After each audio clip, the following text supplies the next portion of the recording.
Hey besties, you know what time it is, right? It's the end of the year, which means I'm going to talk about all my favorite albums from this year. Now please keep in mind that this is my personalized list. This is not a group ranking. This is not a ranking of like every fucking album that has dropped this year. So please don't come at my neck about where's this, where's that, because chances are I may not listen to the artist. Okay, so just level with me, alright? Anyways, it's been such an exciting year. I say this every year, but like, come on, there's always an album that's bound to come out. There's always an album that's gonna drop by surprise and just gonna totally take people by storm. But, that's always gonna be the case, right? There's always gonna be that one record that everyone is just fucking crazy about, regardless of like their preference, regardless of, the lyrics, the way it sounds, etc. But, like I said, this is my personalized list. So, level with me and just understand that this is my personal ranking. So this is extremely biased. Okay? Now, let's get started. Number 10, Mend by Idola. Okay, so you remember last year when we talked about Eviscerate. So it turns out, I don't know if I mentioned this in the last video, but there was going to be a mellow counterpart to Eviscerate, which was Mend. And it turned out to be exactly that. So, I'm going to be honest with you. Out of like the entire Swancore community, honestly, Idola is really finding their ground and really distinguishing themselves from like the whole Swancore label ideology type deal. Like, you think Swancore, you think of like groovy post-hardcore riffs and like kind of monotone screaming, and I really that's probably the best way you can put it. But then you hear Idola and it's like these fucking JRPG type song titles. And then you've got what's the best way to describe Andrew Wells as far as singing goes? Would it be best to describe him like as a baritone? Because I wouldn't call him a tenor. I would say he's more of a baritone, because it's like, in Eviscerate you've heard him like hit those like high notes before. But not to brag, but I've done that in chorus class before, and I was considered a baritone, or like I think it's called a first bass. Anyways, Mend is exactly what it was supposed to be, the mellow counterpart to Eviscerate. Of course you've got the Faustian Spirit, which is still kind of like on the heavy side, but then you have songs like what is it, Prodigy. You have songs like Empire of Light. I'm gonna be honest with you. Empire of Light is a straight up fucking indie track for a post-hardcore band. Like, I don't mean to make indie comparisons, like indie rock comparisons, but like, let's be honest. Empire of Light is a straight up fucking indie record. And the synthwave, like the whole synthwave influence on what it means to be alone. I love it. I think it fits perfectly, and I think it fits like the tone that the song is aiming for. Just simple as that. Also My Father's House, like that really delivers on like what this album is supposed to be, compared to Eviscerate. But honestly, now that I think about it, I don't think this is just a double album, because if you've noticed that in The Architect, that same helmet that's displayed on there is also displayed on Eviscerate, and it's also displayed on Mend as well. So it's really got you thinking, is this a trilogy? Or are we really just sticking to like two sides of the same coin with Eviscerate and Mend? Either way, it's a great record. It's a very mellow listen, and it's also like some really good gym tunes, honestly.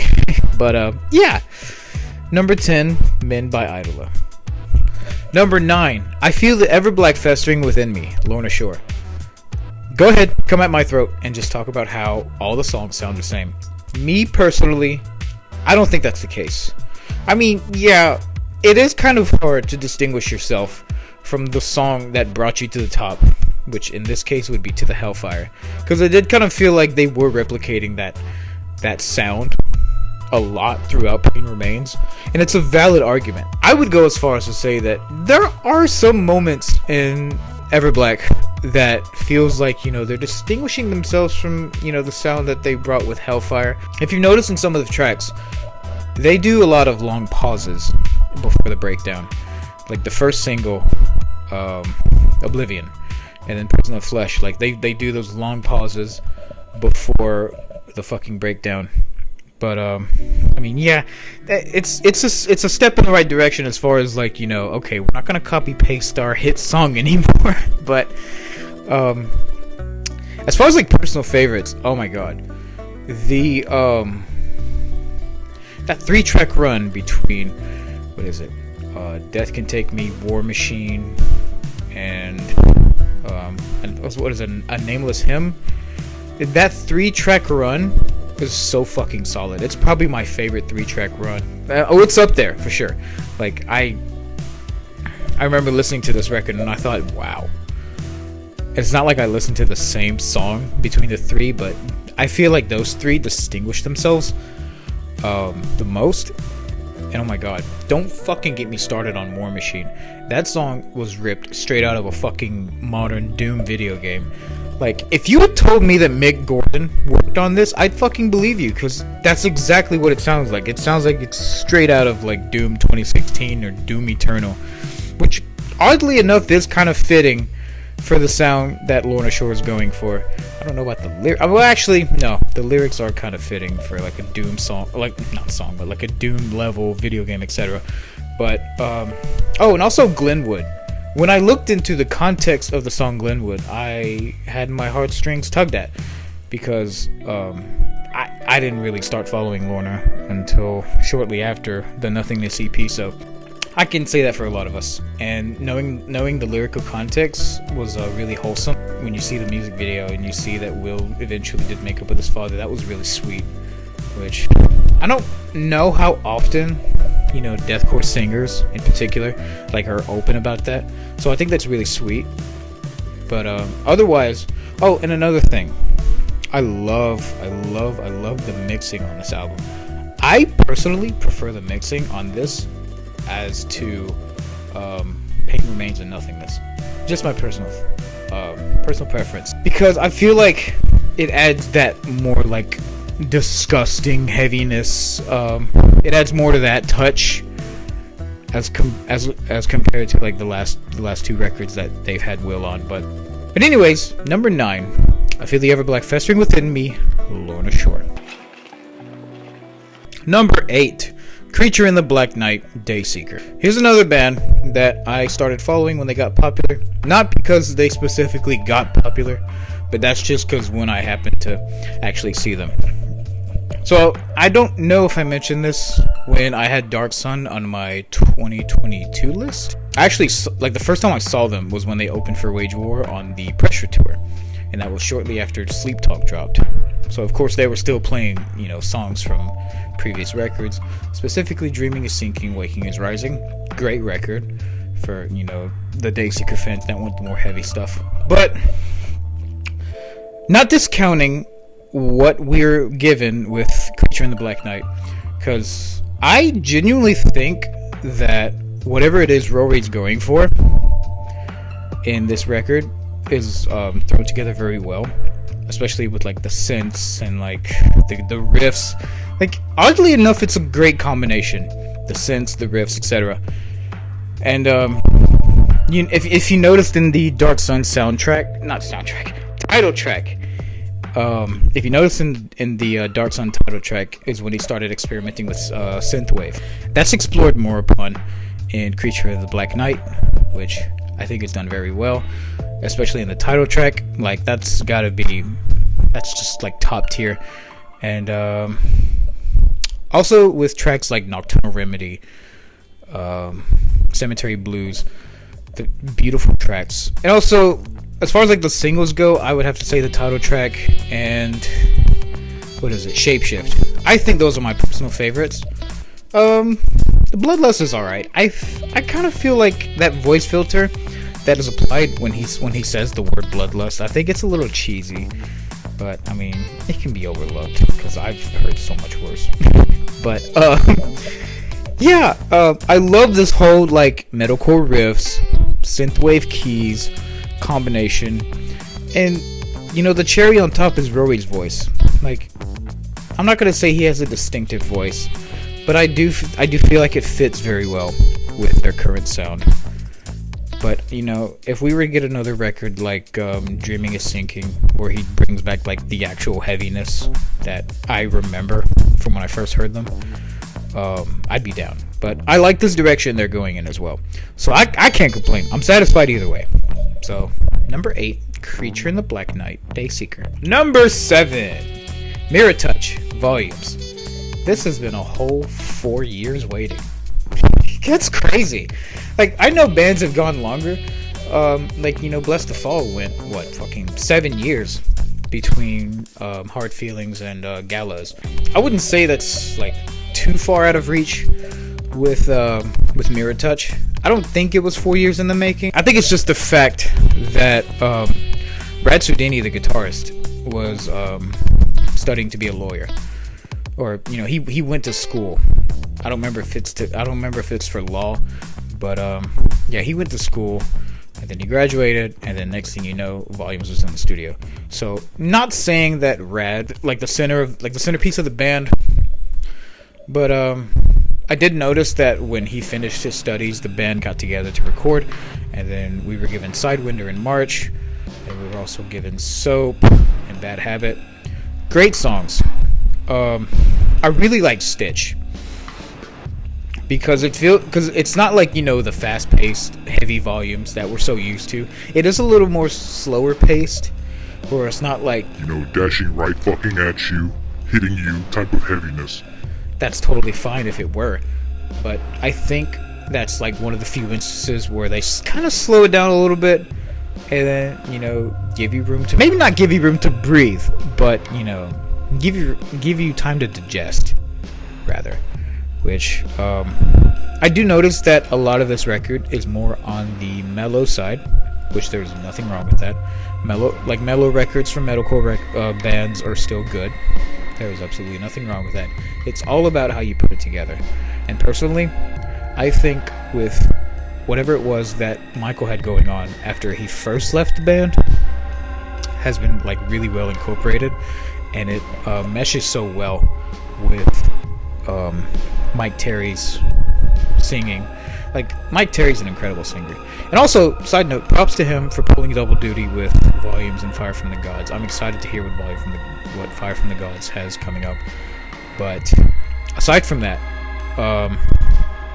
yeah, like the whole little R&B thing that Michael was doing before he came back to Volumes, it meshes so well with the guitar composition and so forth. And then with Mike jumping in on that, and then, you know, you hear another track and it's back to the heaviness, or it's, you know, heavy riffs, more mellow vocals. It's the mellow side is more explored this time around, because I mean, really the only songs that I could name from Happier that were fitting of that would have to be Bend and Lets Me Down, which great songs. But I feel like what we got in those two songs is explored, or, you know, exploited upon more in this record, which is great. You know, I can't complain. It's a solid gent record. It's you know, what you would expect from Volumes at any capacity, because, you know, they're gonna bring the grooves, they're gonna bring the 000s across the guitar tabs. and that's great, because that's what they're good at, and they nail it every single time. That's about the best way I can encapsulate Mirror Touch by Volumes. Number 6, New World Killer, Spite. Now, this is another band that I first saw when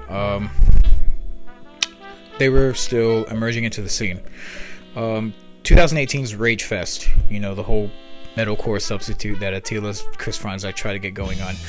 Back when Spite was still on Stay Sick Records, they were part of that tour the first year, and that was the first time I saw them, because all they had was their first album and Nothing Is Beautiful, and then, you know, they came out with The Root of All Evil, and then they would eventually sign with Rise Records to put out Dedication to Flesh. Solid record. Unfortunately, I didn't fully get into this band until the year after, so that's why it wasn't included on my 22 list. Totally fine. I made sure that I was going to make room for them on this list, and the delivery with New World Killer, absolutely fucking love it. Oh man. As far as mixing on the drums, I'm conflicted because I've heard mixing on drums like that, and I'm like, But in this instance, it actually fits kind of well. My biggest turn on. I'm sorry I had to use it in that context. My biggest turn on with this record is the mixing on the guitars. I think this might be at least a top 5 like guitar mixing for a deathcore record.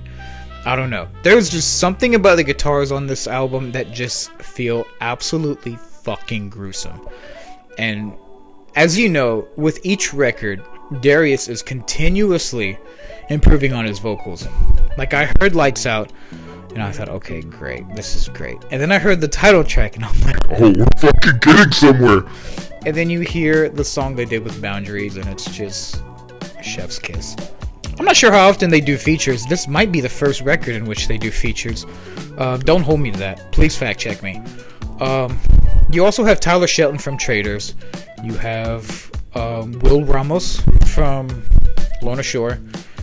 Absolutely goated fucking pairing. Like, Servant of Chaos is just fucking great. And then when you hear Will right before the breakdown, it's just... I love it. But all the features are great. Like Boundaries, Will Ramos, and Tyler Shelton. They all do such an exceptional job on their parts of, as far as features go. I absolutely love it. But yeah, I would say this is... I would definitely say this is a flawless deathcore record. Not discounting, other deathcore records that have released this year. I liked Everblack, but when it comes to Them and Spite, I know who I'm going with.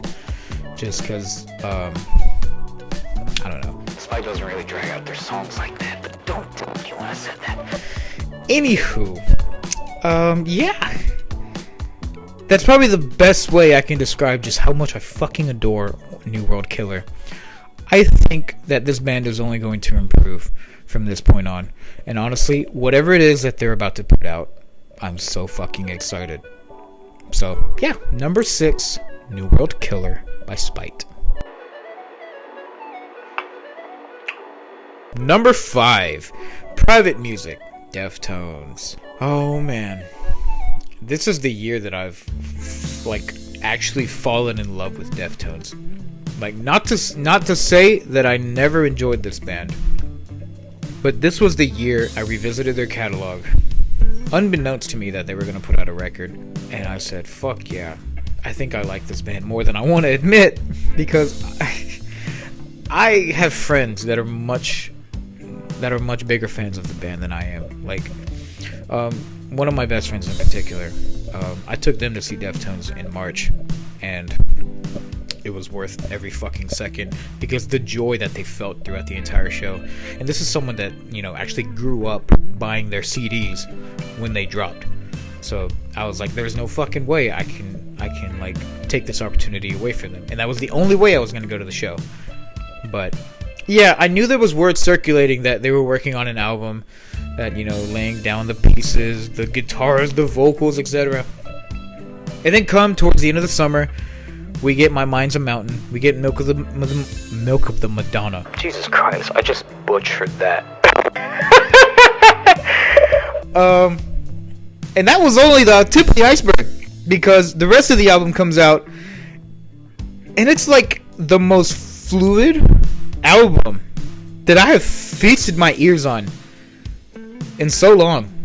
Like, the fluidity of this record is fucking crazy. Oh my god. Like, I shuffle the record and I can't pick a favorite song because that's just how much I love it.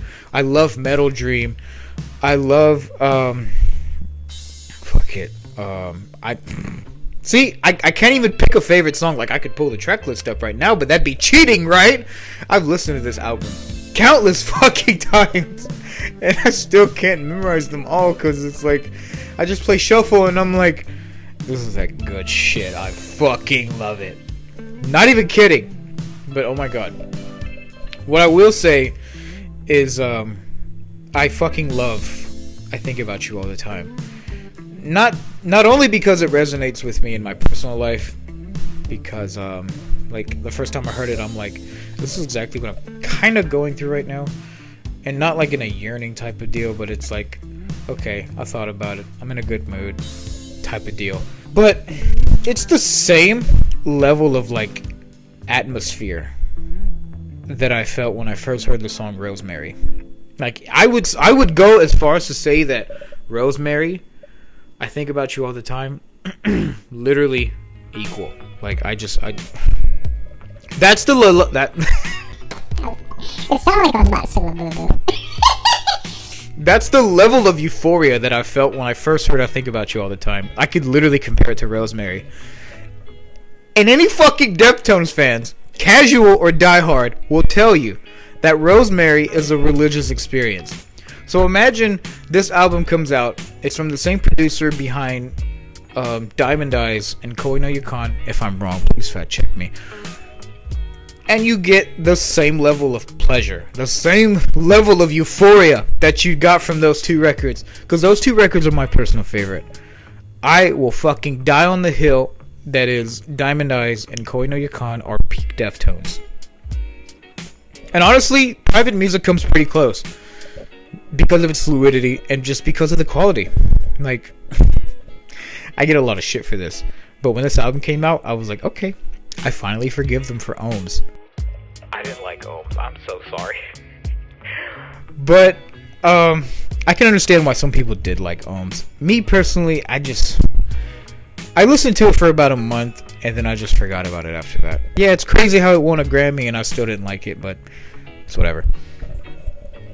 Either way, Private Music is front to back a fucking joyride. I wouldn't say a masterpiece because that is up for debate regarding their entire catalog. But what I can say is that yes, joyride is probably the best way to put it. Because you go out for a long drive, you put this album on, you forget that you're even fucking driving. Yeah, it's about the best way I can put it. That's that. Oh my god, that's like top tier encapsulation for Private Music by Deftones. Number 4, Tsunami Sea, Spiritbox. It feels like a long time waiting. Just because it feels somewhat of a distant memory that Eternal Blue was released 4 years ago. Holy shit. But technically this is like a 3.5 year wait. But that's only between albums. If we're gonna be honest, Spiritbox have been grinding like fucking crazy since Eternal Blue, because we got the Rotoscope BP in 22, we got the Fear in 23, loved them both. I still have Sew Me Up on repeat. And then we finally get the first single from Tsunami Sea, which was Soft Spine. Oh my god, I bow down to thee. Perfect Soul was good, I loved it, I still listen to it. But as far as the remainder of the record, oh my god, I cannot begin to express just how good of a fucking opener Fata Morgana is. Oh god, those riffs, those chunky fucking riffs. Oh shit! If you saw my if you'd seen my reaction when I pulled this album up on Spotify at midnight when it dropped, and I heard those riffs, you would think that I was orgasming. Which maybe I was, but I will not confirm or deny. That's beside the point. And then you have Black Rainbow, absolutely fluid. Deep End, fucking quality. Haven with Two Faces. That is probably the craziest range you'll ever hear from Courtney. Like, I never, in my years of listening to Spiritbox, doubted her vocal talent, but holy fucking shit, when you hear her range on Haven with Two Faces, it's just fucking crazy. And then there's Crystal Roses, which I love when bands and artists alike use breakcore instrumentals, breakcore samples, breakcore beats, whatever. I love when people do that. Like Foe from Blue Lips by Schoolboy Q. I fucking love that breakcore loop, sample, etc. And then hearing it on a song like Crystal Roses, I love it. Even the voice filter on Courtney, like it just feels great. It feels perfect. It feels like a captured opportunity, if that makes sense. But yes, oh my god, the fluidity, like I was just talking about with private music, throughout Tsunami Sea is great. Killer opener, outstanding fucking singles. The rest of the track list that just really, really holds their own. It's incredible. Oh my god. Spiritbox has nowhere to go but up. And I am excited for what they're gonna fucking cook up next. So, number 4, Tsunami Sea, Spiritbox. Number 3, Never Always, the band Camino. When I say that this band does not fucking miss, Never Always backs up that claim. Because the first time that I heard Infinity when it dropped over the spring, the euphoria, like just, oh god, I wanted to fucking relive the first moment I heard Infinity. And then I heard Baggy Jeans, and I was like, okay, this is catchy. It's a little more mainstream-esque. But then you get to the end where they slow the instrumentals down, and it's like, are they gonna fucking write a breakdown in indie music of all fucking genres? It was great. Oh my god, like that completely threw me off. And then you've got what were those songs? Stupid Question. Oh my god, dude. One of these days I'm gonna fucking cover Stupid Questions. And Hates Me Yet. Parenthetical 222 because angel numbers. If you've heard the song, but oh my god, I've been on an indie kick since COVID. Like I love Two Door Cinema Club. That's very apparent with my 22 list because Keep On Smiling was listed. And then, you know, I've also gone on to listen to bands like Camino and Bad Sons, minus the Bear. And I'm still discovering, I'm still exploring. So it's like, I've got all the fucking time in the world to go on about just how much I love indie. But the full album drops, and I'm just excited. I'm kicking my feet in the air like an excited kid on his birthday who's gonna receive a cake, who's gonna receive a bunch of fucking presents because his parents are still together and the parents are still doing well financially. Oh my god. And then I hear songs like Pieces, and I'm like, okay, we are really getting that Tennessee influence this time. But of course, they're from Memphis. What else do you expect? And then you hear songs like, what is it? Limbo. Oh, holy shit. Dude. Oh my god. Limbo is fucking peak. Or so I thought. And then I go through the track list, and I hear Karaoke, and I'm about to cry my fucking eyes out because holy fucking shit. I know that they repeat this love, breakup, hookup culture topic like fucking crazy, but holy shit. The delivery regarding the instrumentals, the vocals, like holy fucking shit, dude. I fucking cried when I first heard Karaoke. Like when I listen to it when it comes on, I can't help but like fucking choke up because it's like this is an incredible fucking song. And then of course, you know, the album closes on Infinity, which I think is fitting because, you know, you should go back and fucking listen to it again.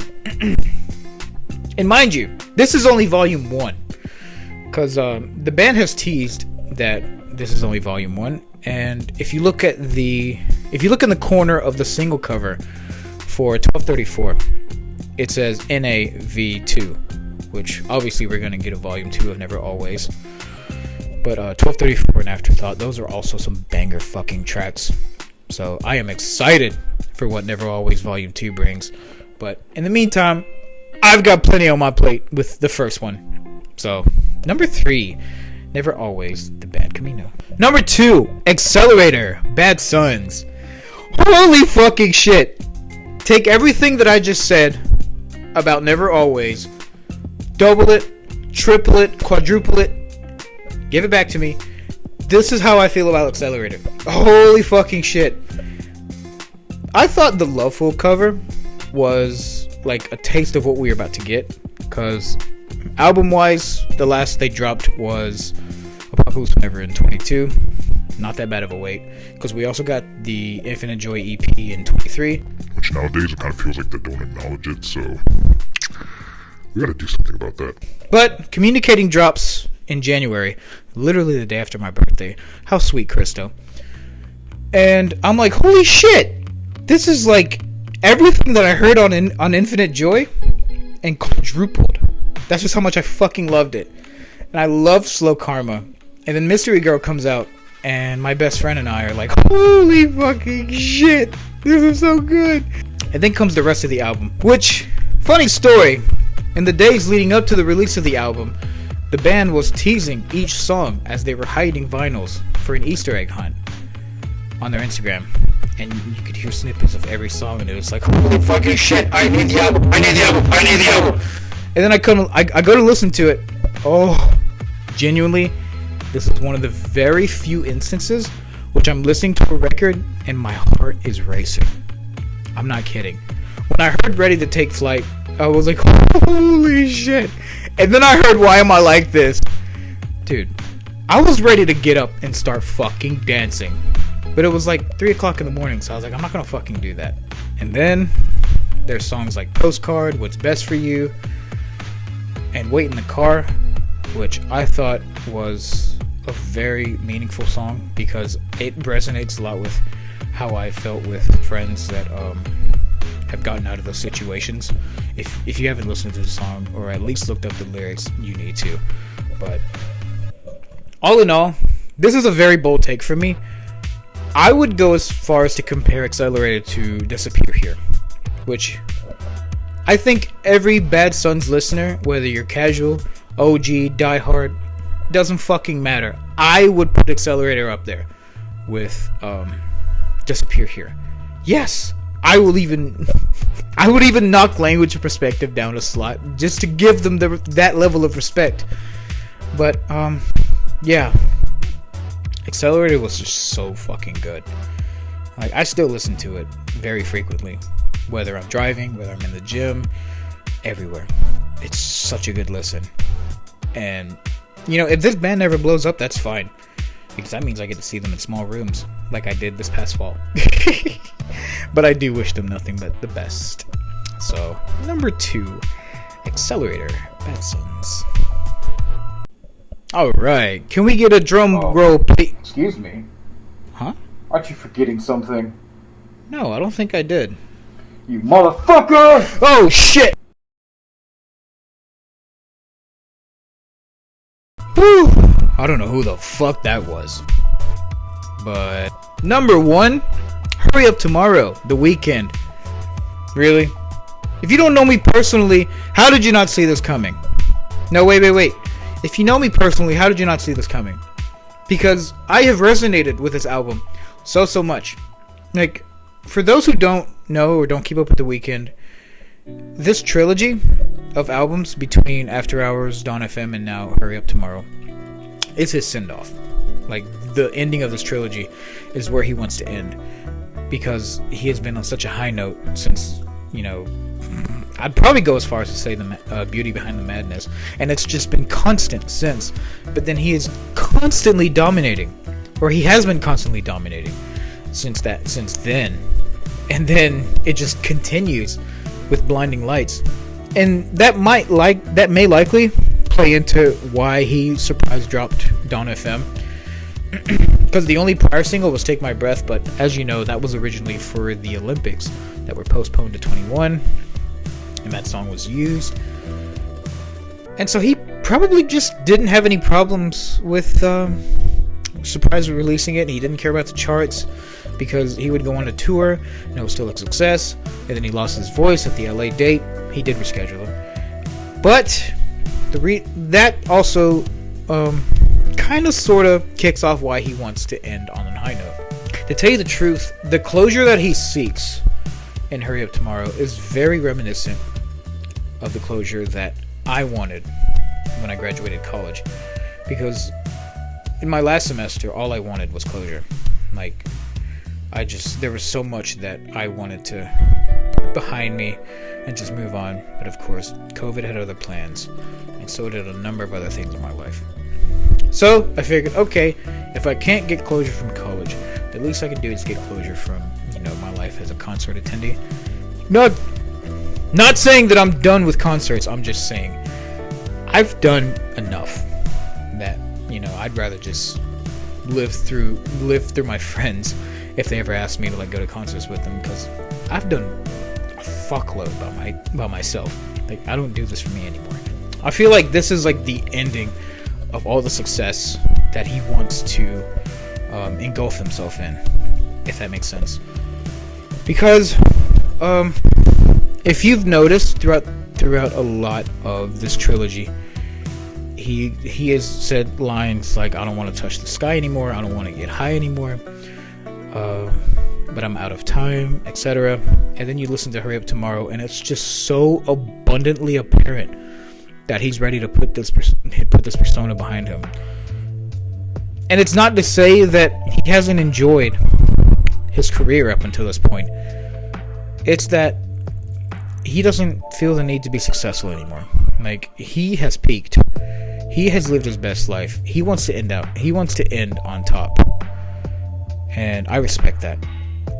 Because I told myself that the After Hours Till Dawn tour that took place in the States this year would be the last show that I attend for my sake. I mean, my best friend of several years came with me, just like he did for the first After Hours Till Dawn. But I also did it for my sake, because I was like, I gotta do this. Like, I would probably feel better about my life if I went, and I did, and it was just as magical as the first leg. And whatever comes about Abel, whether he continues music under a different moniker, or he just produces, or just moves on to other ventures, I'm right behind him, because we both sought a level of closure that is perfectly encapsulated in Hurry Up Tomorrow, or really just throughout the trilogy. So I think that's the best. I think that's like the best note to end on, for myself and for him. But I mean, we're both still young, so you know, we got the rest of our fucking lives ahead of us. But yeah, number 1, Hurry Up Tomorrow by The Weeknd. Do you agree with these picks? I don't care, because these are mine, not community based, not viewer based. These are all my personal picks. So please let me know if there's some records that you think I should have included. I'm probably not going to agree, because either I don't listen to them, I just didn't think very highly of them, or, you know, let's talk in the comments, you know, what your list is, or what some of your favorite records were. I'm always down to chat. I love you guys. See ya.